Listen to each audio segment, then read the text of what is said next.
Hello, today is August the 20th and it is 7:57 a.m.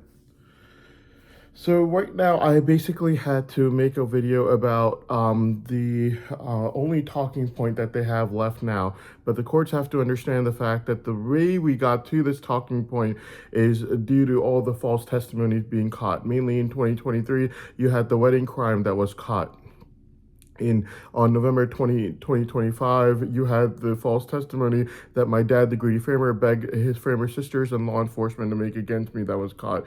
Early January lies that were caught due to my dad, the greedy framer's framer sister, confessing to the government informant before November 20th as that being complete and total lie.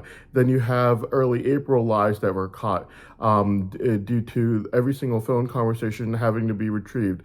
Then you had the July lie being caught due to Ibrahim, the greedy framer, fabricating and then messing up somehow and revealing that it was a complete and total lie and fabrication. So the only talking point that they have left now is to say that when I was a child, I hadn't even gained the slightest bit of mental maturity, that one of law enforcement's own BFFs, that law enforcement have been committing sex scheme and money fraud with since 2001, like Uncle Joey or their other BFFs that they ran money fraud with, might have said something even remotely considered bad around me as a child. Now, you have to understand the fact that that would only be saying and not doing. So saying something is not a crime. It carries blame, but it's not a crime. Blame would not be carried on the child, who would be adult supervised by that adult.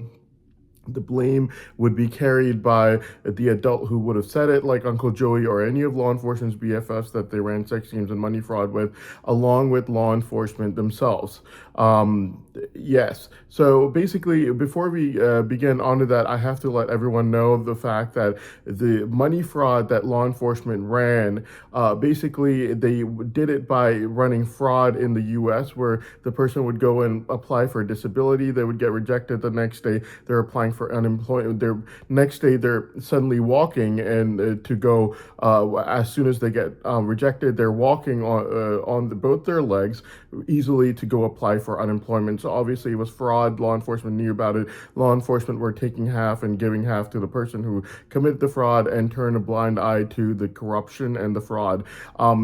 Before the money is sent over, law enforcement basically have to meet with the person committing the fraud, let him know about the person whom they want to transfer it to, their phone number, bank account number, contact info. All of these things have to be given to that person after law enforcement meets this person. So law enforcement, there isn't one person in the law enforcement team who can claim negligence or any kind of innocence from this, since they would all have to meet with the people committing the fraud, since the person who gets the monthly money every month doesn't even live in this country, never has.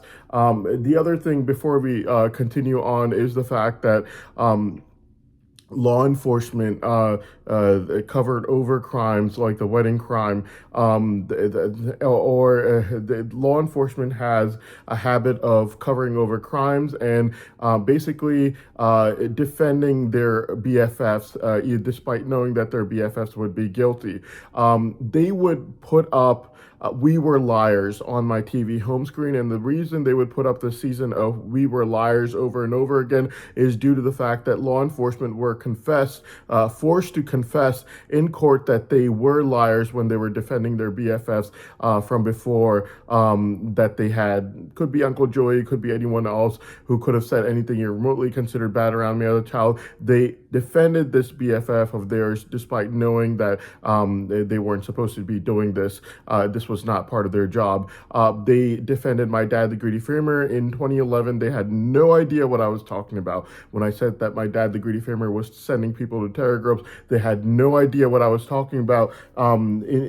Instead, law enforcement completely ignored what I was saying, and they totally defended my dad, the greedy farmer, almost as if I was a liar. Then they looked at the facts, and there was a government informant. He was inside the house sitting right next to my dad, the greedy farmer. Turns out I was right.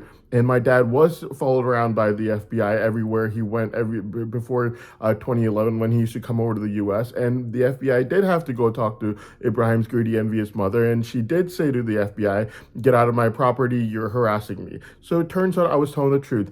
And my dad, the greedy framer, is banned from the U.S. and England, and it turns out he did send someone to a terror group, and that person happened to be a government informant. So I wasn't lying after all, now was I?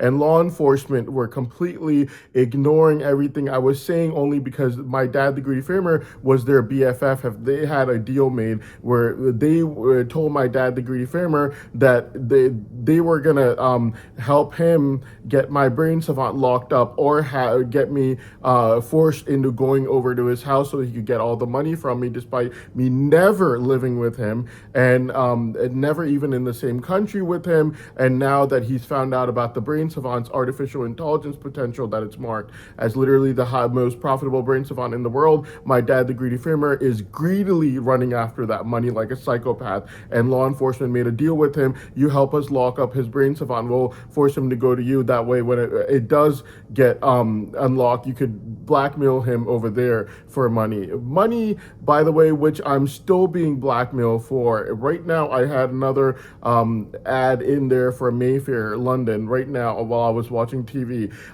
This Mayfair London, obviously my dad, the greedy framer, cannot afford. I'm sorry, cannot go to. He doesn't have a visa there, okay? And let's say my brain savant got freed, so if I bought it, he can't go there. So he basically wants the money for whatever the property price would be or something of that sort of nature.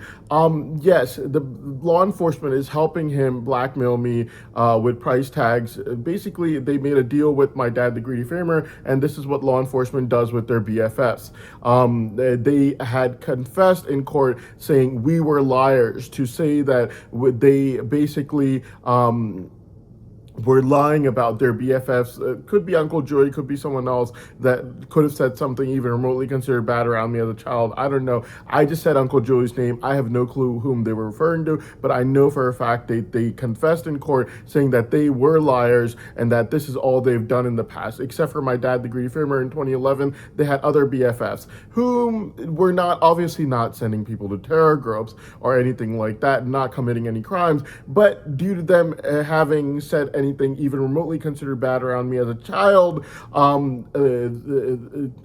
since I was an 11-year-old child in 2001, and law enforcement basically, that's the only, they're not letting me talk. That's the only time anyone could have even remotely have said anything bad around me. And so law enforcement ended up defending all of their BFFs that they ran sex schemes and money fraud with, that they were BFFs with since 2001.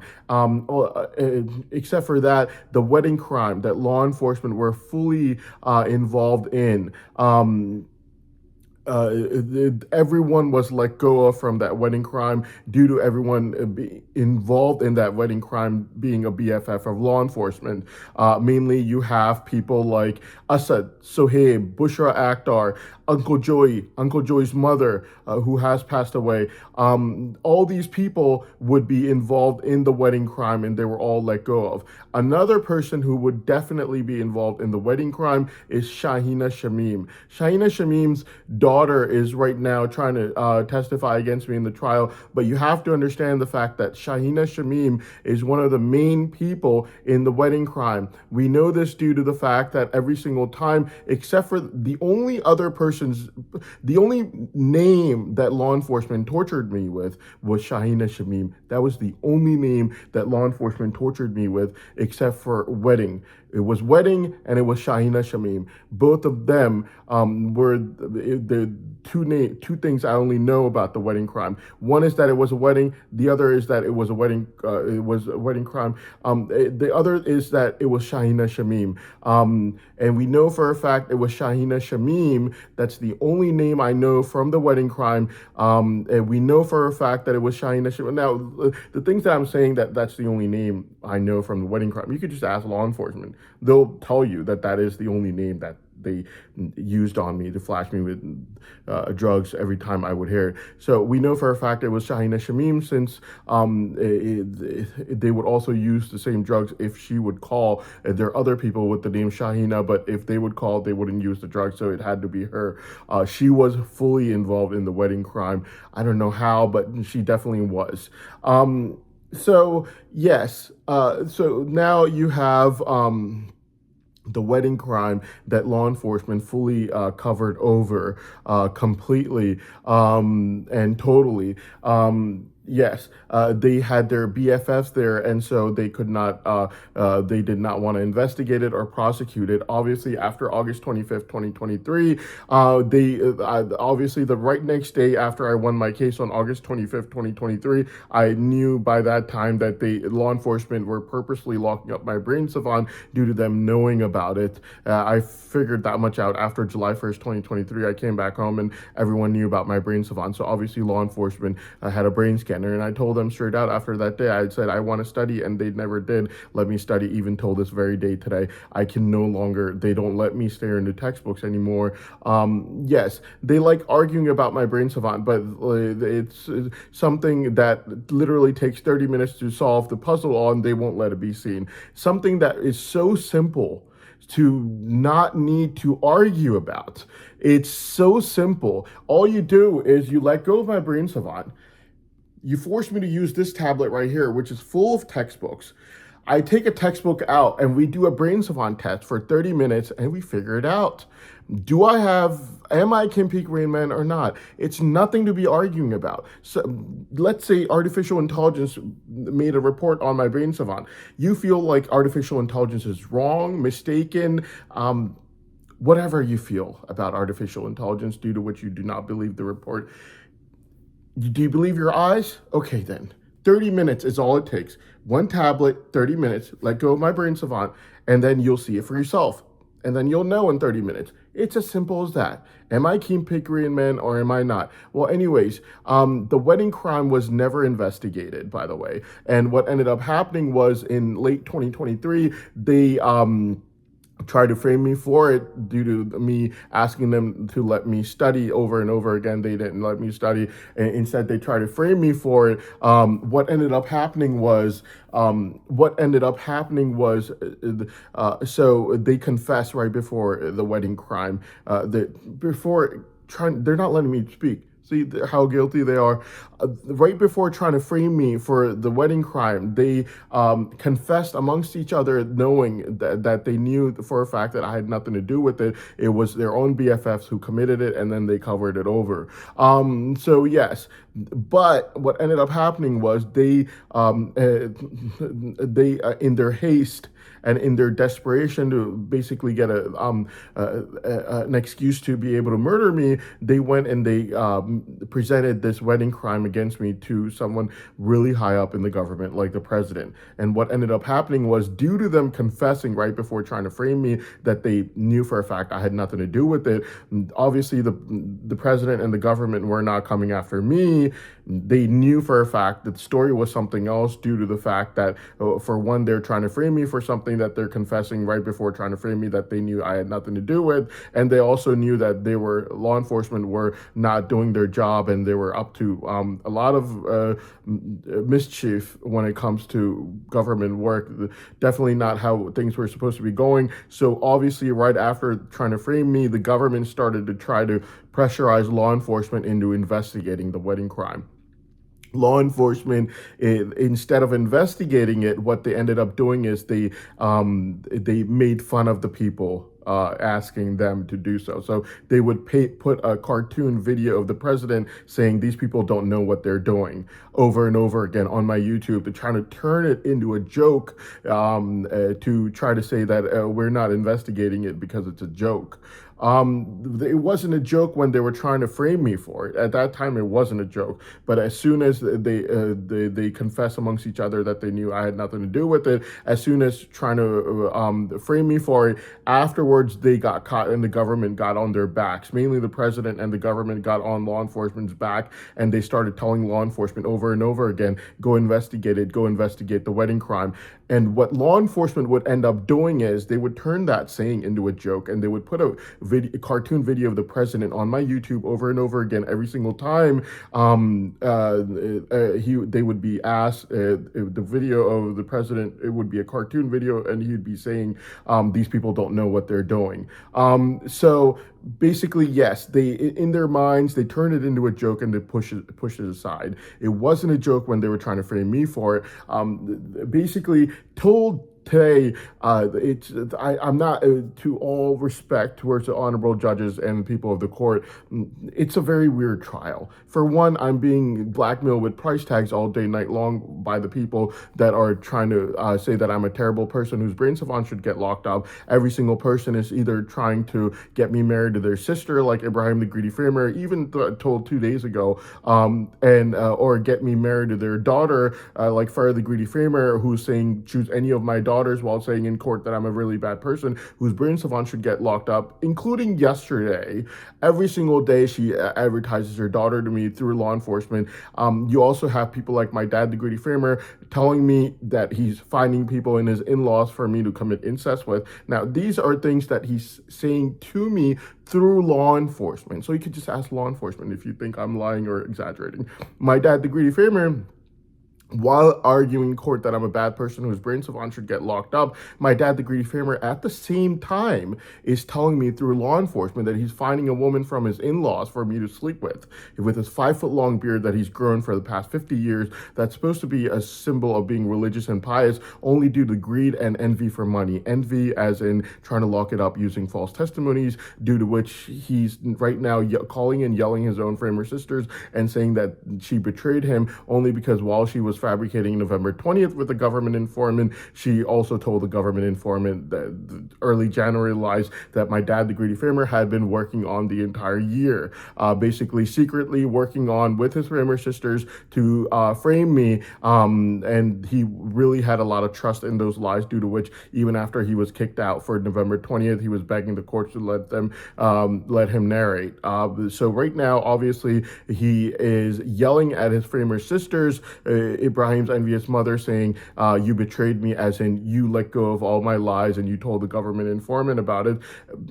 So he's trying to lock up my brain savant so my mother can't get any of the money, while at the same time he's telling me that he's finding a woman from his in-laws for me to sleep with, in exchange for illegal assurance of money. And we know it's illegal assurance of money because the blackmail price tags of millions of euros are still continuing to try to say, when your brain savant gets freed, I'm going to find you a woman from my in-laws for you to sleep with in exchange for illegal assurance of money.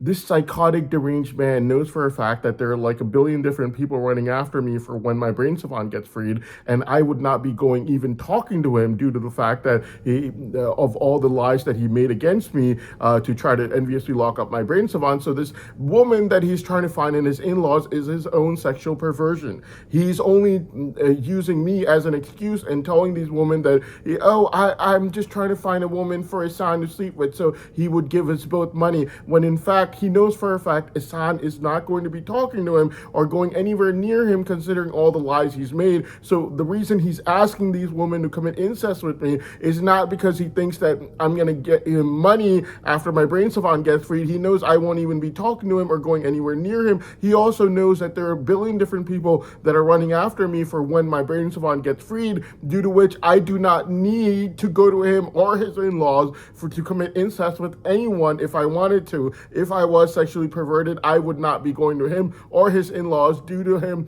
knowing this for a fact. He was even calling people like Miss Dev, telling her not to give me their daughter and stuff like that to get revenge from me, when he realized I was not going to give him any of the money after my brain savant would get freed. So this is, by the way, his own sexual perversion, due to which he is calling his in-laws, and with his 5-foot-long beard that he's grown for the past 50 years, as a symbol of being religious, and he's asking them if they're willing to commit incest with me in exchange for illegal assurance of money. due to his own sexual perversion to find out whom it is that is willing to sleep around in his in-laws and who is not. And he gets yelled the crap out because these women say, what is wrong with you? Why would you even ask that question? Because they're not stupid. They know exactly what's going on, and they know Hassan wouldn't go anywhere near him considering all the lies he's made against Hassan and gotten caught with it. So yes, law enforcement had played a game where all they did was defend their BFFs that they ran sex schemes and money fraud with since 2001.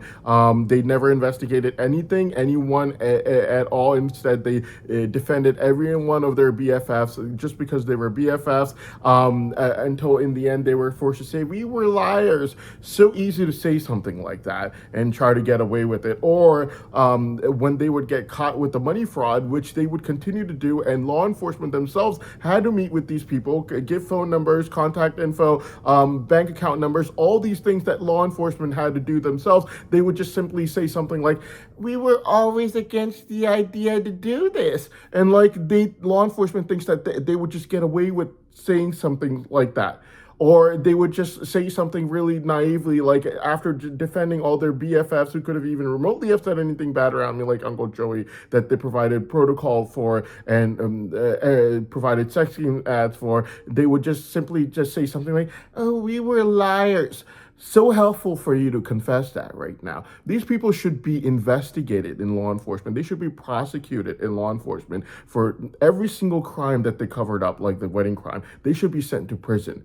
Obviously, it's a crime. They're still turning it into a joke. Ask them. Be like, are you going to investigate the wedding crime? They're going to turn it into a joke. I can guarantee you that much. They will not investigate it because they know they covered it over. They know all their BFFs were involved in it. They won't do it. Okay, ask them. They'll turn it into a joke. With all due respect to the courts and honorable judges and everyone, it's a very weird trial, not only due to the fact that everyone's asking me to marry their daughter or their sister on the other side, Ibrahim for his sister, Farah the Greedy Framer saying marry any of my daughters, while arguing against me in court saying that I'm a very bad person whose brain savant should get locked up, my dad the Greedy Framer saying that he's finding a woman from his in-laws for me to commit incest with. Like, why would you? That's not even true. You're doing it for your own sexual perversions. They're telling them that he's going to get the money from my brain savant after it would get freed. I've never agreed to any of this things. He just wants to find out who's willing to sleep around in his in-laws and who's not, so he could try to run after them. I have nothing to do with him or his in-laws. These people, okay, so they have two different things. On court, they're saying I'm a very bad person, whose brain savant should get locked up. At the same time, to me, through law enforcement, so law enforcement has to be a witness here, they're saying that they're finding a woman for me to sleep with from their in-laws. I'm not even talking to you. Why would I go talk to your in-laws? Begging me to marry any of their daughters, like Farah the Greedy Framer, who advertised her daughters to me yesterday numerous times as well. Today, the day literally just started. Asking me to marry their sister, Ibrahim the Greedy Framer, who even asked me with this very week. Yes, at the same time, they are also sending me blackmail price tags for millions of dollars or euros. And like my dad, the Greedy Framer, and Ibrahim and his envious, greedy mother. And the other reason this court trial, with all due respect to the honorable judges and the court, seems a little bit corrupt and not very, it just doesn't seem impartial, is due to the fact that there's a lot of confusion. Despite me claiming that after August 25th, 2023, they covered over crimes like the wedding crime, only to try to frame me for it, only due to my brain savant. There's a lot of confusion over my brain savant, and there are people arguing whether it exists or doesn't even exist, and people coming in trial by law enforcement saying that they don't think it exists, and they think that there's definitely a discrepancy in artificial intelligence's report. Something that is so simple to look at with your own eyes for 30 minutes, that has no excuse for not looking at it for 30 minutes to find out, it's not something to be arguing about. It's something you see with your own eyes. You just ask these people in law enforcement, like you ask this person to say in trial that they don't believe that artificial intelligence is truthful, right? Yes, they did. Law enforcement did. Okay, then Do you believe your eyes? Okay, you believe your eyes. All right. Well, then can we do a brain savant test for 30 minutes, and then maybe your eyes will tell you if it's true or not. It's as simple as that. Law enforcement is getting all these people to claim in court that the artificial intelligence report has a discrepancy and it might not be truthful. There's definitely something wrong with it. And you know what? I just happen to be one of those people that tend to agree with that. There might be a discrepancy in the artificial intelligence report. There might be something wrong with it. And you know what? It is a major piece of evidence in this trial where my entire theory against law enforcement is the fact that everything that they've done is done after they found out about my brain savant. And there are arguments against the artificial intelligence report. But my brain savant is something you can just see with your eyes for 30 minutes. So I don't get why, with all due respect to the honorable judges, I just don't get why the courts and this trial has to be deprived of such a crucial piece of evidence when it's so easy to clearly just see in 30 minutes. You know what? These people might be right. What if there is a discrepancy in the artificial intelligence report? We don't know that. Do you know that? I don't know that, but it's so easy to see it with your own eyes. You just give me a 30-minute brain savant test and you can see it with your own eyes. And after that, all that discrepancy and doubt is put away. I just don't get why it would be like the first trial in history where something that is so crucial to the trial, to the point that I have made it clear that this is the main reason, my brain savant being the main reason why law enforcement has done everything that they've done against me to try to frame me for multiple lies and all of these things. And I've said that this brain savant is the main reason why everything is done against me and why I'm going through all of this, while every single adult I've ever known have only committed crimes and run sex schemes and money fraud with law enforcement, including my dad, the Greedy Framer, who's banned from multiple countries, including Sohaib Assad, Uncle Joey, and Bushra Akhtar, and all these people. Bushra Akhtar even confessing in 2019 she knew about something that she was about to tell me before I stopped her. It's the first trial in history, with all due respect to the court and the honorable judges of this trial, it's the first trial in history where there is so much argument about something that is so crucial to this trial that I've been saying that is the main reason why law enforcement has done everything that they've done against me, and there's argument against that brain savant, and yet the trial and the courts and the judges are purposely depriving themselves of this crucial piece of evidence without looking at it, despite knowing that both parties agree to the fact that there might be discrepancies in the artificial intelligence report. So now, after law enforcement and their BFFs have claimed yesterday and the day before that there might be the discrepancies in the artificial intelligence report, myself, am agreeing to them. And I'm saying there might be discrepancies in the artificial intelligence report. We don't know.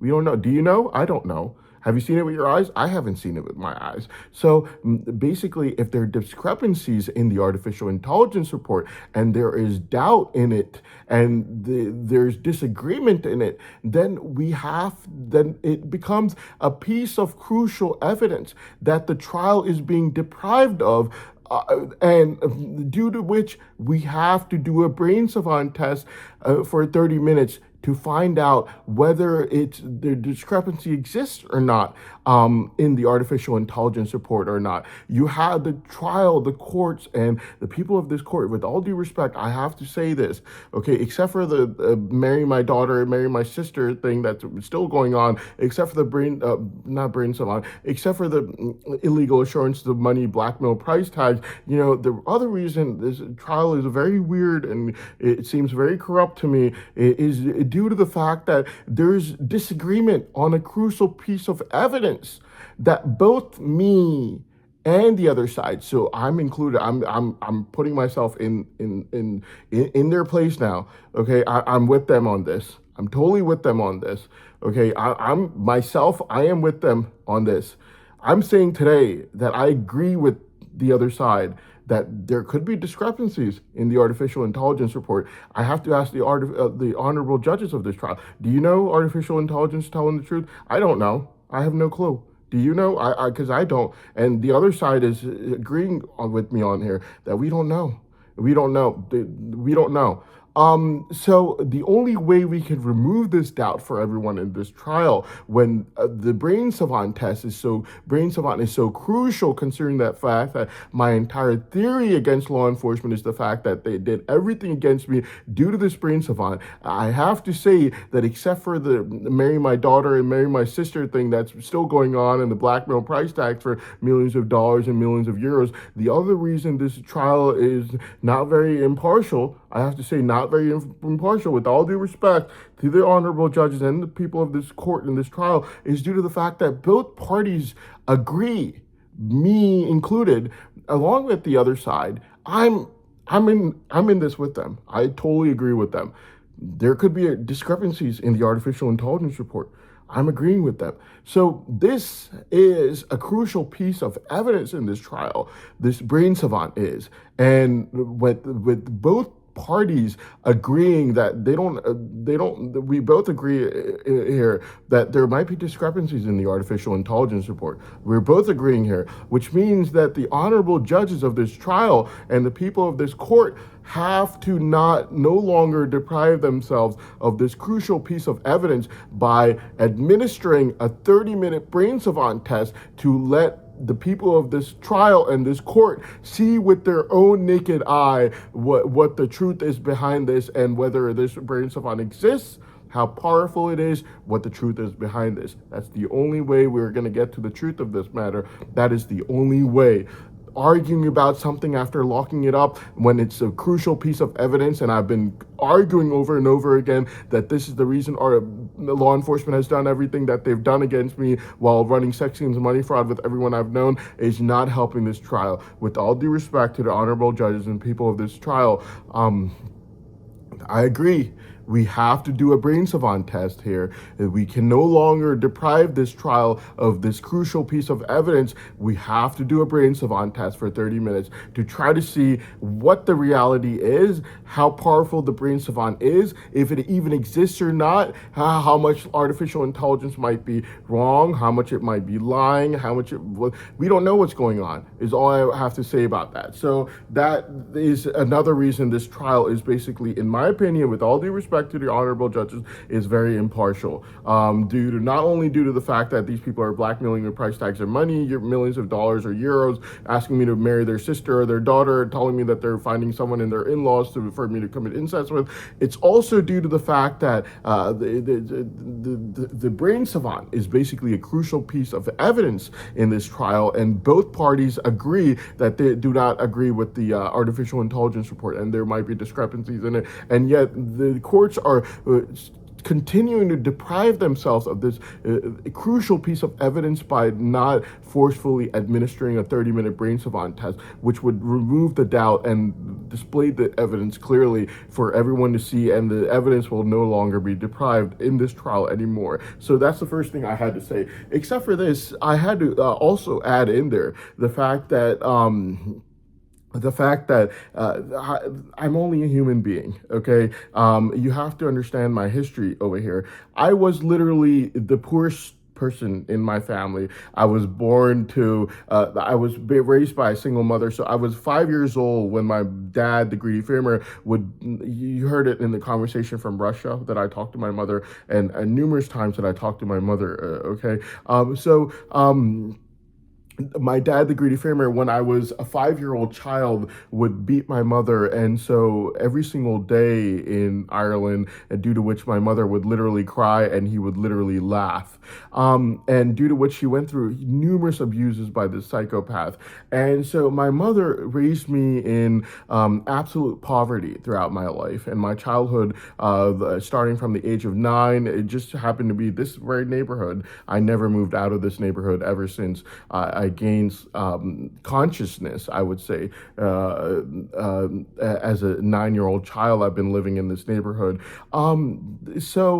Basically, yes, my mother raised me by working at fast food restaurants and doing everything she could. And she did everything that she could do for me as a child. And the thing that I had to let the courts and the trial know about is the fact that I'm only human, okay? I could not choose my mother's poverty. I could not choose her necessity, her dependency and forcefulness, okay? There's nothing that I could do about it. Her poverty, I could not do anything about it as a child. So if she was finding a place for me to be adult supervised, like the PAL Center, which is mainly a piece of charity made by very nice police officers, which I would say was the best daycare any child could ever go to. Very nice people, by the way. Yes, run by police officers, very nice people. They would take shifts and watch the children. Anyways, so my mother signed me up there 27 years ago when I was a 9-year-old child in around the year 1999. So basically, yes, the thing that I had to let the courts know about is the fact that there are things in my life, like any other person's life, due to being a human being, we could not choose. I could not choose. I could not choose my background in life. I could not choose my mother's poverty in life. I could not choose my force and necessity due to my mother being a single mother in life. My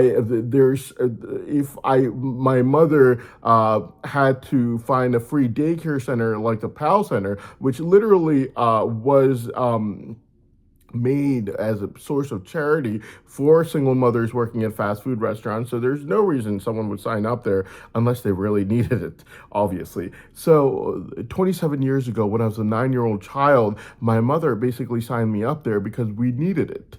And like how my mother said on August the 11th at 7:30 p.m. in my car, it was something that we needed. The PAL Center ended up being an excellent source of charity for adult supervising children. If it wasn't, and it was run by criminals, or there were criminals in there, or people saying bad things in there, is there something I could have done as a child? No. Would my mother take me out of there? No. Unless if I was dying, she wouldn't take me out of there because it was necessity and she would have to quit her job in order to take me out of there. And if she quit her job, then she couldn't get money for me and my sister and to help raise us. So basically, yes, this was force and necessity for my mother, who raised us as a single mother in poverty. And so it was basically something that she had to do. There was no loophole around it. The entire point of signing up for a place like that clearly proves from facts and evidences that it was obviously needed. Just like how adult supervising me by adults was obviously needed. Is there a loophole around that? No. When a single mother is working at a fast food restaurant and she needs adult supervision for her children, and she does something like that where she finds a place that works for charity for children who absolutely need adult supervision, and the mother is working at fast food restaurants, like how my mother said on August the 11th at 7:30 p.m. in my car. Is there a loophole behind the adult supervision and finding another place for me to be adult supervised in? Absolutely not. Was there something I could do about my background in life, in childhood in life? No, absolutely not. There was nothing I could do. So basically, yes. The thing that I'm making this video about is the fact that there are a lot of things you could choose in your life. You can't choose your background until you gain the slightest bit of mental maturity as a child. You cannot choose your single mother's poverty. You cannot choose her necessity and dependency. So if your single mother is forced to put you in a PAL Center with that is a place of charity for adult supervising children, and that's literally what it's made for. There's no other reason why she would sign me up over there in the first place. Okay, no one wants to go to a daycare center for free unless it has to be signed up for. That much is common sense, obviously. Like how my mother said on August the 11th at 7:30 p.m. in my car. So basically, yes. If there was someone at the PAL Center around me as a child who could have been saying something bad around me, even remotely, as long as it wasn't a crime, would my mother take me out of the PAL Center? No, obviously not, because then she'd have to quit her job at fast food restaurants. She wouldn't have the money to raise me. So similarly, if I'm being adult supervised by an adult who is a BFF of law enforcement, like Uncle Joey, by the way, who could have said anything even remotely considered bad around me, which would not be a crime, but it would still carry blame on the adult saying it and any other adult knowing about it, mainly in law enforcement, not my mother, because my mother would not be present there. You have to understand the fact that I'm only a human being. My background as a child, I could not choose. My background as a child, my mother could not choose. My mother could not say that, Hassan, I'm going to give you into this place that's a free place instead of that place that's a free place. No, she couldn't say that because it's the basic necessity of a single mother. Some free places are open for a certain amount of time. Other free places are not open after a certain amount of time. Okay? You only have two choices. One for this much time, the other for this much time in the day. For a single mother, there is no other choice. Can she do anything else or they're not letting me talk. Can she do anything else or have any other options for her child who has absolutely no other option there is? No, she has absolutely no other option there is. As a single dependent mother who is, how they say, beggars can't be choosers, she has two options. One has a time limit during the day that ends at this time. The other one has a time limit that starts at that time and ends at whenever you want. She has to go with what she has. And she has no other option. You know, you're sitting on the side of the street as beggar. Anyone throws you a coin, you take that coin. You don't say this coin isn't shiny. Give me more coins, give me more money. No, beggars can't be choosers. You have two options. You have to utilize those two options. If you don't do so, what ends up happening is you're going to have to quit your job at a fast food restaurant and not be able to support your child. When I was living in Randallstown with my mother, I was only about 12 years old. And my mother would have to take off from work every single time I would get sick at school, only due to the fact that they're not letting me talk, only due to the fact that it was a necessity for her as a single mother. She had no other option there was at that time, okay? So we had to work with whatever option that we had, and that was it. She couldn't leave me at home alone due to her saying herself on February 15th at 8:30 p.m. that she was scared to leave me at home alone due to her fearing that I would run out of the door alone as a child. Until I hadn't gained the slightest bit of mental maturity yet as a child, since at that time in Randallstown, I was about 12 years old. My basic point over here basically being that my background as a child was something that we could not choose. A person's background as a child is something that they cannot choose. Their single mother, her poverty, and all of these things. Now, thank God there was no criminals around me. There was no crime committed around me. There was nothing bad done around me. No one tried to do anything bad. No one conspired to do anything bad. There's no weapons or evidence or anything of that sort of nature. Nothing bad ever happened around me as a child. Nothing even remotely. No one was being sent to terror groups like what my dad, the Greedy Farmer, was doing. And now we know for a fact he was doing it. But the fact of the matter is, The fact of the matter is, law enforcement and their BFFs right now are trying to find an excuse to lock up my brain savant.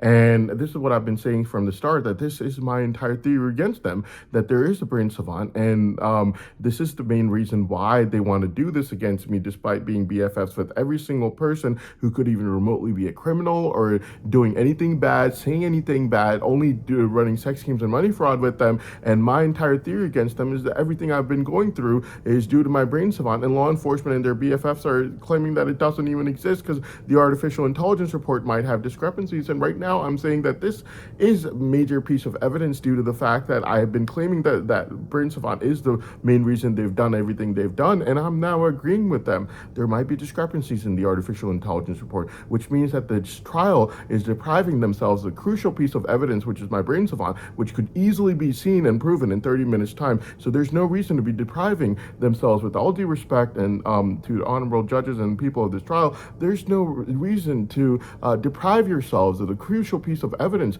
that both parties, me and them, agree that the artificial intelligence report. I don't agree with 100%. There might be discrepancies in it. I'm agreeing with the other side on this. So no longer needing to deprive the trial of this crucial piece of evidence by simply administering a simple 30-minute brain savant test, and it will not raise any human rights concerns anywhere, since everyone already knows about it. They did a 1-minute test in Moscow, Russia, from a place where I could see the Kremlin outside. I would send my mother a video of the Kremlin every single day. It was right outside. Okay, everyone in the world saw the brain savant test, so they can't claim that everyone's going to find out about it. If they do a 30-minute test, everyone already knows you did a test in Moscow, Russia, and right after doing the test, they went around Moscow, Russia, letting everyone know about my brain savant. So it's nothing hidden, nothing hiding in there. Okay, so yeah. Basically, yes. So mainly the thing that I had to let the courts and the trial know about is just the fact that my background as a child, it was something that I could not choose. It was something, I can't choose my mother's poverty, her dependency, her necessity when I am being adult supervised as a child. What some adult says around me, whether it's a PAL center or adult supervised anywhere else by one of law enforcement's BFFs like Uncle Joey, I cannot choose their words. As a child, my mother is not present there, as the facts and evidences will clearly prove. She wasn't present there. She cannot be. If I'm being adult supervised, she has to be at work, which means she's not going to be present there in the first place. So basically, yes, my background as a child in life is, thankfully, there's no crime committed, attempted, or even conspired to be done or anything of that sort nature. Thankfully, that is a fact. But there is, they're not letting me talk. The courts have to understand the fact that, there's nothing I could do about my background in life, my mother's poverty in life, her basic necessity in life, her not being able to choose, her only having two options for me till I gain a slightest bit of mental maturity in life. The time when I gained consciousness in this world was around the time when I was a 9-year-old child in the year 1999. And when I was a 9-year-old child, the facts and evidences will clearly prove the fact that my mother went and she signed me up at the PAL Center, which was a place of charity run by police officers to adult supervised children as a daycare center for free. It was a great piece of help, and it was the only piece of help that I got, except for being adult supervised by one of law enforcement's BFFs since 2001, like Uncle Joey. But the fact of the matter is,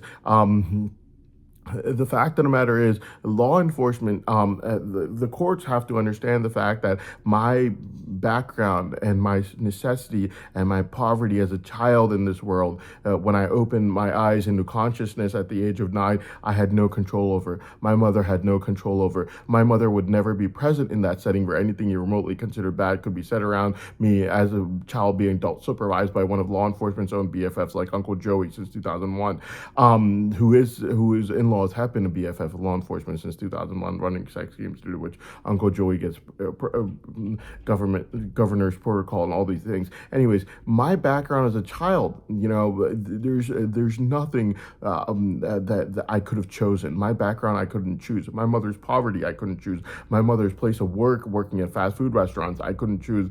The amount of money that we had, due to which she couldn't afford daycare, we couldn't choose. All these things, by the way, have been proven through facts and evidences. Me living in Reynoldstown, her being forced to take off from work every time I would get sick. Except for this, also we also have the fact that I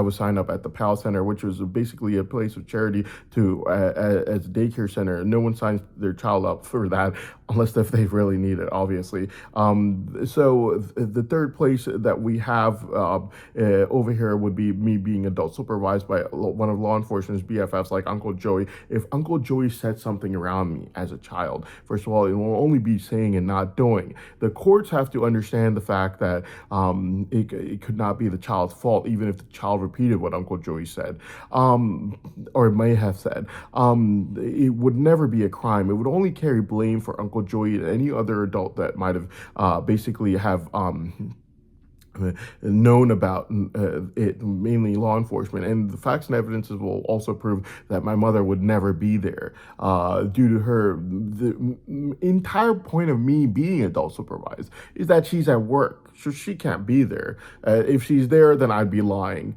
And if she'd be there, then I'd be lying with my entire story. So we know for a fact she's not going to be there, which means that the story that I've been telling is true, obviously, or else there would be at least one instance of her being there, or the PAL Center membership wouldn't be there, or me in Reynoldstown at the age of a 12-year-old child, she wouldn't have to call out from work every time I'd get sick, so, because then she would just be like one of those parents who were okay with leaving their child alone at home, and she wouldn't mind if I would run out the door alone, or burn the house down, or by using the stove or doing something like that. But yes, so the thing that I had to say and the point that I had to make was obviously the fact that the entire childhood from age of 11 till now, the facts and evidences are there. I would be adult supervised by the adults, and my mother would not be there, meaning clearly proven from facts and evidences. This isn't some story I'm making up. The facts and evidences clearly prove that if I was making up stories, there would have been one instance of my mother being there, and she's not. I wouldn't be signed up at the PAL Center, and I am. She wouldn't be taking off from work every time I would get sick in Reynoldstown, and she was. Clearly proven from facts and evidences that this was a basic necessity, and due to poverty, and there was no one else to adult supervise me as a child. So the point that I had to make for the courts and this trial is the fact that I could not choose my background as a child, my mother's poverty or her dependency working at fast food restaurants. If there are certain options that you have in life that you cannot do anything about at that time due to their necessity and poverty for my mother, and me being a child who cannot do anything to change it. If I went back in time right now and we were only given two options, the PAL Center would close it at a certain time, and being adult supervised by one of law enforcement's BFFs like Uncle Joey. Is there a third option? No. Are we going to do something else? No. Why not? Because the fact that I'm not going to be working and making money for my mother as a child, and trying to find another loophole for her as a third option. There's just not possible. As an adult, when I was overseas, I didn't have food, and my mother was always worried, and she'd be like, "You're in school, son. You don't have any food. How are you going to go by?" And I saw this one kid one time, and he was looking for a tutor, and I went up to him, and I just told him, I was like, "Look, you look like you need a tutor." And he was like, "Yes, I definitely do." I was like, "I could tutor you pharmacology, and you could sign up for the classes that I'm taking." He was like, "Yes, I will do that." And I told him, I was like, "Look, I'm going to make it pretty clear to you. I'm going to tutor you for food. I'm not going to take any money from you, but I want home cooked food, and I want as much as I want, and I want it every day. And if that's okay with you, then it's okay with me. And he was like, yes, it's okay with me. And I was like, well, then when can I start? And he was like, can you come today? And I literally went to his house that very day, and I took one of the buses over to his house instead of going back home. So basically, my point being that as an adult, I could find loopholes in the problems I had due to poverty, not having food. And by the way, these are all things witnessed by law enforcement, so there's no discrepancy in the story. So there was so much that I could do. Now, the thing about law enforcement is, in order to find discrepancy, they would try to get their own BFFs, like Adamji, to literally take away my story and try to change it as much as possible. But by now, they've already been caught trying to fabricate with him, so that's not a problem. And plus, with witness accounts and the facts and evidence from law enforcement, this story, by the way, is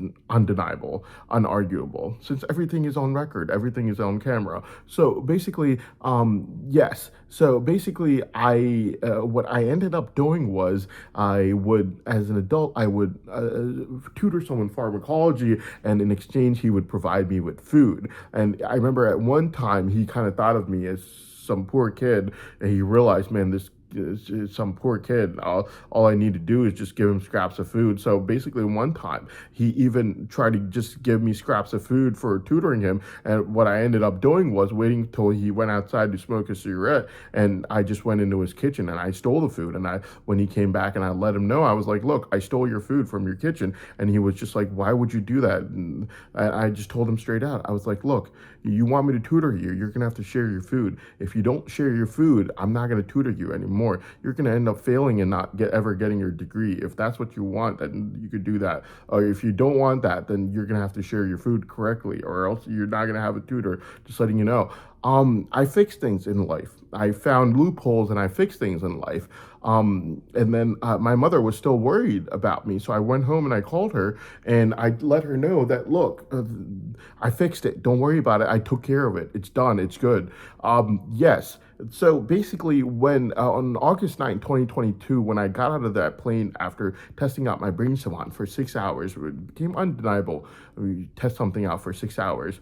It literally felt like Charlie in the chocolate factory, the kid who is given the golden ticket. And I came out of that plane that day after testing it out for 6 hours, and I literally felt like Charlie being handed the golden ticket and the old man saying, run home, Charlie, don't tell anyone about it. And that's literally what I did. I ran home. I didn't tell a single soul about it after that day. So basically, yes, that is what happened. Now, I had the golden ticket, not to go to the chocolate factory, but to build my own, because I knew the kind of powers I had. Obviously, I did not know that they had a brain scanner, and they knew too. And a year later, after they tested it out, May 2023, and they found out that my powers also increased over time, then they didn't let me, then they let everyone know. And they didn't let me study after that. But they let everyone know, letting me know that they knew, and they were purposely blocking my brain savant. And this wasn't something accidental being done due to their tools, but they knew exactly what they were doing. And they were blocking my brain savant on purpose due to the list of girls that I was provided with and everything. Anyways, my point being that I was able to find loopholes as an adult in the problems that I had due to poverty. And even in those problems, when the person I was tutoring would find out that I was literally dirt poor and he could give me scraps of food, basically everything probably witnessed by law enforcement. I'm sure they have evidence of this, considering the fact that right now they scrapped over every single piece of data I was overseas, only to find out that I wasn't drug addict, I wasn't sexually perverted, but instead I had a keenness and eagerness for learning, and that's literally all I did from day one I was overseas. But my point being that everything's going to be on data. Okay, so I'm sure it's going to be, because right now they proved it, that they have all the data from when I was overseas. So they should have this. So basically, even in the problems in poverty that I had as an adult, there would be problems that would come along. I'm tutoring someone for food. Food is a problem, and being adult supervised as an adult is not a problem, but as an adult, food is a problem due to poverty. As an adult, being adult supervised by an adult is no longer a problem, but as an adult, food is going to be a problem. I could take care of it as an adult by tutoring someone. And even when taking care of that person, he would find out that I was dirt poor, and he would give me scraps of food instead of giving me the actual food that he was eating. And I would find out loopholes through that as well. I literally just stole it from his kitchen, and I let him know, I stole your food from your kitchen. And if you don't share it, you're not going to end up getting a degree. If that's what you want, then that's fine with me. That's how I dealt with it. And I came home and I called my mother and I told her, I was like, look, I took care of it. Don't worry about it. I took care of it. Don't worry about it. So yes, that's how I dealt with it as an adult. Could I have done that as a child? Could I have worked and I have earned the money and gotten myself a daycare? No, there was nothing I could do. There was only the PAL Center, and then there were law enforcement BFFs like Uncle Joey. You have to understand the fact that the people narrating against me in this trial are all way well off than me. As a child, I was the poorest one in my family. I was literally the poorest one in my family, and the newest additions to this trial are corrupt people like Kashif, who is only narrating against me in this trial due to sleeping with someone like Kelly. And my video from yesterday will prove that Kelly was running after me like crazy, and due to my loyalties with the person I want to be with, I said no to her each and every single time. And Kashif, the courts have to understand, grew up in a private school. He didn't even go to a public school. So him comparing his life with mine is incomparable. Okay, until my brain savant was discovered, until people found out about my brain savant, no one even knew cared about me. All they cared about was running their sex schemes and money fraud. Someone like Kashif and his life that he's lived from being a child is incomparable to some of the life that I live. Kashif went to a private school his entire life, and he is trying to narrate against me in my trial, saying that it was terrible that Uncle Joey said this around me as a child, and that I should be locked up, and it should be my fault, and my brain savant should be locked up. It makes absolutely zero sense. As an adult, I had to find loopholes due to poverty, and my mother would always be worried about me, saying, hey, how are you going to get through hunger? How are you going to get through lack of food? And I would just tell her, I would call her back, and I would just be like, look, I took care of it. I'm good. Don't worry about it. I took care of it, because I used to tell my mother all my problems when I was overseas, just like I do over here. She's the only family I have, except for my sister. So yes, but when I was a child, as an adult, I could do these things. As a child, there was a lot of limitations due to poverty that I had. My mother was working at a fast food restaurant, and I was literally the poorest one in my family. And I had to work with whatever I had, which meant that there were only two options. One was the PAL Center, and the other was being adult supervised by one of law enforcement's BFFs like Uncle Joey. Thankfully, no one ever committed any crimes or did anything of that sort of nature, never attempted any crimes, never conspired to commit any crimes, nothing of that sort of nature. But them saying anything even remotely considered bad around me carries blame. It doesn't carry it on the child. It carries on them and the people in law enforcement that were the adults who knew about it. Didn't do a thing except for run sex schemes and money fraud. To the point that in 2019, Bushra Akhtar was about to tell me something, and I stopped her. 3 years later, in 2022, the law enforcement is running sex schemes for Uncle Joey like he's a sitting governor. Did they care? No. They couldn't care less. So law enforcement never cared about this. So in 2001, law enforcement, you can bet they're not going to care in 2001. There's no one in the government watching them. There's no one in the world watching them. In 2019, the entire world is watching them. They couldn't care less about what Bushra Akhtar was about to tell me before I stopped her. In 2022, 3 years later, they couldn't care less about anything that was going on. Okay, they wanted to provide Uncle Joey with sex scheme ads. They did. They wanted to provide Uncle Joey with protocol. They did. They wanted to provide Uncle Joey with top-notch intelligence. They did. They couldn't care less about the world watching them. So in 2001, when the war occurred, I was an 11-year-old child, and they just started running sex schemes with Uncle Joey's in-laws. Do you think law enforcement cared what Uncle Joey could have been saying around me as a child when no one in the world was watching them? They weren't under scrutiny, and there was nothing going. No, Law enforcement could not care less. They only cared about their sex schemes and money fraud. And and thank God there were no criminals, no crimes, no attempted crimes, no conspiracy to commit any crimes. There were only bad words. No one like my dad, the greedy framer, was sending people to terror groups. Okay, with them ending up being government informants. The war had occurred in 2001 when I was an 11-year-old child, and Uncle Joey could have said something even remotely considered bad around me as a child. But you have to remember that that only carries blame. It doesn't carry a crime, and that blame goes to Uncle Joey and any adult who could have known about it. Okay, so basically, yes. The fact of the matter is, even being adult supervised by someone like Uncle Joey, my mother had already spoken with law enforcement about it when I was an 11-year-old child, and she made a promise to law enforcement saying that when I would gain the slightest bit of mental maturity as a child, I would never be present in any settings where anything even remotely considered bad could be said around me ever in my entire life. Okay, so yes. Ever in my entire life, and that promise she kept, that she made to law enforcement. Now, law enforcement is going to make up all the kinds of theories like how they do to try to twist the facts. The brain savant test was overanalyzed. They claim that I don't look autistic because these lips, the autistic ones, looking like Kim Peek Rain Man, weren't always there, and this and that, blah, blah, blah, and they're going to try to find pictures. It's irrelevant. You're going to try to twist the facts, but it's irrelevant. If my lips are this fat, this wide, in any other pictures in my life, artificial intelligence, once the report comes out, it comes out. I have a brain savant. You can't change these facts by finding out. They're not letting me talk if my lips are wide or not.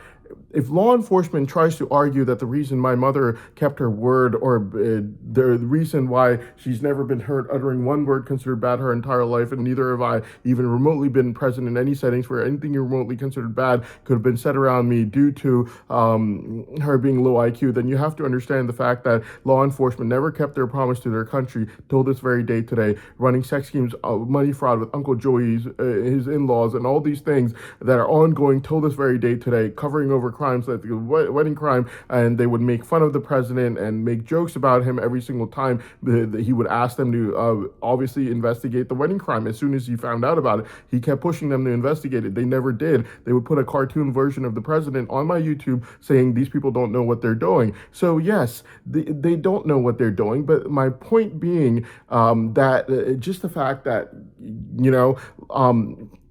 if they try to find loopholes in these facts by claiming that the reason my mother's never been heard uttering one word considered bad her entire life, and neither have I even been remotely present in any settings where anything even remotely considered bad was ever said around me from the moment I gained the slightest bit of mental maturity as a child, is due to the fact that my mother's low IQ, dumb, stupid, or anything of that sort of nature. You have to understand the fact that my mother was smart enough to keep her promise to the law enforcement that she made when I was an 11-year-old child. Law enforcement never fulfilled the promise that they made to their country ever in their entire life, till this very day today, since 2001, when they were running sex schemes and money fraud with Uncle Joey's in-laws and everyone they knew, till this very day today. Whereas my mother fulfilled her promise that she made to law enforcement when, as soon as I gained a slightest bit of mental maturity as a child, I was never again seen in any settings, no longer needed, whether it was a PAL center or someone like Uncle Joey or anyone else adult supervising me that the law enforcement runs their sex schemes and money fraud with, that's still being run till this very day today, by the way. If it stopped, it's only stopped about 2 months ago. I can guarantee no time before then. It probably already restarted by now, knowing law enforcement. Well, anyways, my point being that from the moment I gained the slightest bit of mental maturity as a child, and that force and necessity of a single mother ended, I have never even remotely been present in any settings where anything remotely considered bad could be said around me ever in my life. Okay, not because we were tipped off. Since if we were tipped off, since we would have been tipping other people off, and everyone's been tipped off by law enforcement and not us. The facts and evidences will clearly prove that all me and my mother did throughout my entire life, especially after I gained the slightest bit of mental maturity in life, is work hard with my mother. Okay, I bought a car, I helped my mother out, I used to drive her around to places and do all of these things. I worked hard with my mother, I worked hard in life, and law enforcement couldn't care less about anything till they found out about my brain salon, which is why, it's a crucial piece of evidence that's being deprived of in this trial. Well, anyways, the thing that I have to say is, the moment I gained a slight bit of mental maturity and that background that everyone is born with, that they do not choose, the poverty that people are born with, that they cannot choose, the single mother that they're born with, that they cannot choose, all these things in life that is consisting of your background in life that you cannot choose. The moment these background, the force and necessity ended for me in my life, when I gained a slight bit of mental maturity in life, every single thing basically ended, and every single thing changed. The moment that force and necessity ended, the moment the background that I was born with in this life and I could not choose, its time limit ended, every single thing in my life changed immediately. I was never seen in any settings where anything even remotely considered bad could be said around me ever again. Whether it was at the PAL Center, which was an excellent place, by the way, great people, the police officers that run it, amazing work that they do, or someone like Uncle Joey, a law enforcement's BFFs, till this very day today, adult supervising me as a child, either or, no longer needed. I was no longer present there. Okay. And it can't be due to me going overseas or anything like that. I stayed with my mother for years before I went overseas or anywhere else in the world or did anything else. I would stay with my mother for years. And the facts and evidences of every single day, every year, a year has almost 2,000 days or so. 365 days or so, 365 days in a year. Not one of those days has, so a year has 300, they're drugging me. A year has 365 days in a year. Out of those 365 days in a year, not one day has 1 minute of anything even remotely considered bad being said around me ever again. How long does it say to say something even remotely considered bad around a child when the child is an 11-year-old child in the year 2001 and the war suddenly occurs? It takes 1 minute. You don't have 1 minute out of the 365 days in a year. And there were years, even after I gained a slight bit of mental maturity, where I spent with my mother and my mother alone. Even when I went overseas, I was only living with my mother. She was the only person I talked to on the phone. She was the only person who cared about my basic necessities, food, water, transportation, exam fees, all these things. She was the only person whose house I went back to. And after 2016, I didn't know anyone even remotely other than my mother, and either staying at her house or sleeping on the side of the streets near my overseas pharmacy school was the only thing I did till I got my degree in October 2019. But my point being that every single thing changed the moment I gained the slightest bit of mental maturity as a child. Never for me to ever again be seen in any settings where anything remotely considered bad could be said around me ever again. Not due to any other reason but the force and necessity ending, mainly due to the fact that we couldn't have been tipped off, because if we were, then we would have been tipping other people off, but it was law enforcement who tipped everyone off. And the other thing is the fact that it wasn't due to me going overseas or anything like that, since I lived with my mother for years after I gained the slightest bit of mental maturity as a child, and the background that everyone is born to ended. The time limit on that background ended as soon as I gained the slightest bit of mental maturity as a child.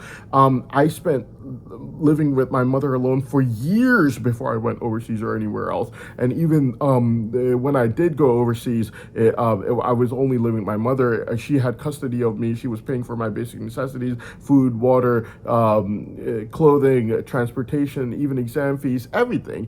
And her house was the only house I was going back to and forth to, and sleep after 2016, sleeping on the side of the streets near my overseas pharmacy school, and coming back home to my mother's house is all I did till I got my college degree.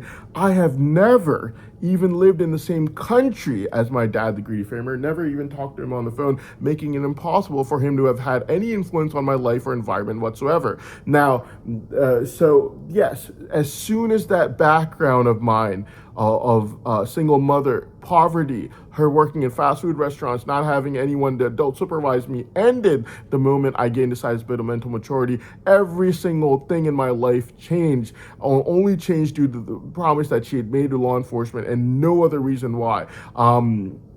And the other thing that you have to understand is the fact that my dad, the greedy framer, is a pathological liar. He's not only lied November 20th after begging everyone to do so, he's also lied early January that there were confessed lies to the government informant before November 20th. He also lied early April from the facts and evidences retrieved from the phone conversations. He lied about everything. He's not a medical doctor. He never even gave his board exams. If you ask law enforcement, you will know that there's an incident known as the infographics incident, where he was kicked out of a hospital due to him trying to scam the hospital into thinking that he was a medical doctor, and he was kicked out of the hospital. He is due to the hospital finding out that he's not licensed to be a doctor in any country in the world, not just one country or another country, any country in the world. And you can ask law enforcement what the infographics incident is, and they will tell you.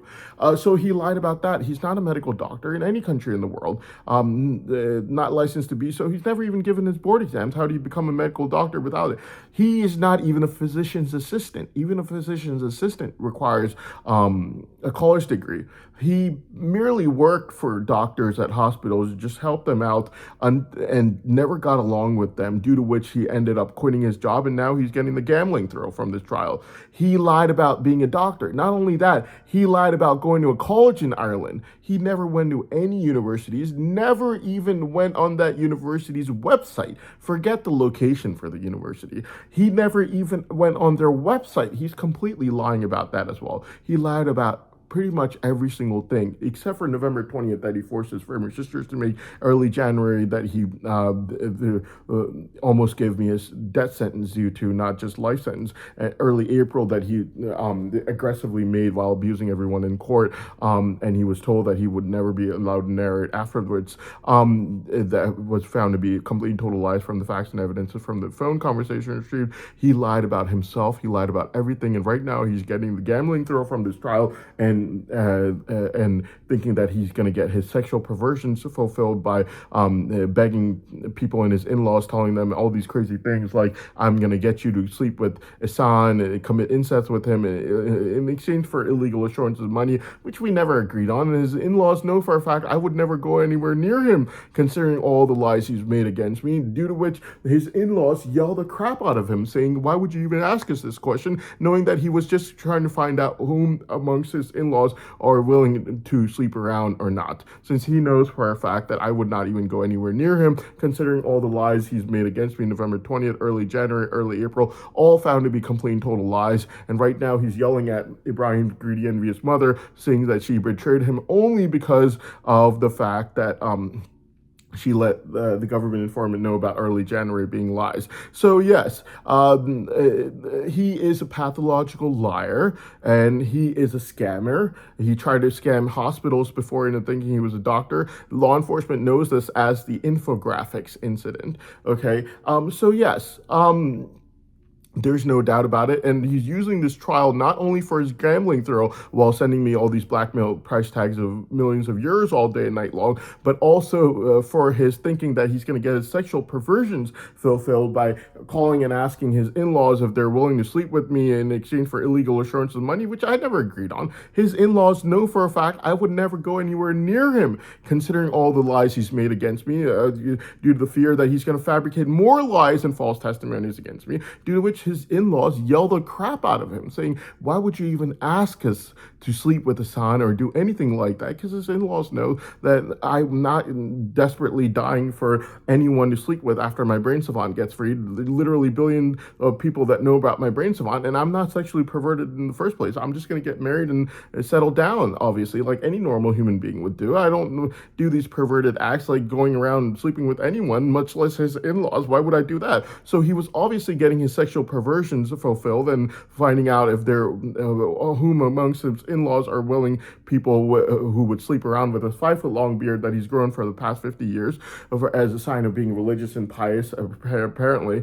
But yes, so he's a pathological liar. And that's all I had to let everyone know about. And I'm very thankful for his in-laws, by the way, for yelling the crap out of him because they understood the fact that he was only getting his own sexual perversions fulfilled. And I never agreed to give anyone a single penny, much less in his in-laws. So why is he calling his in-laws and telling them that I'm going to give them money in the millions of euros that he's blackmailing me with price tags all day and night long in exchange for committing incest with them? I would never do that. And we know for a fact this is all about money, since I could show the courts all the blackmail price tags that I've received from him, and they're in the previous videos as well. So thank you very much.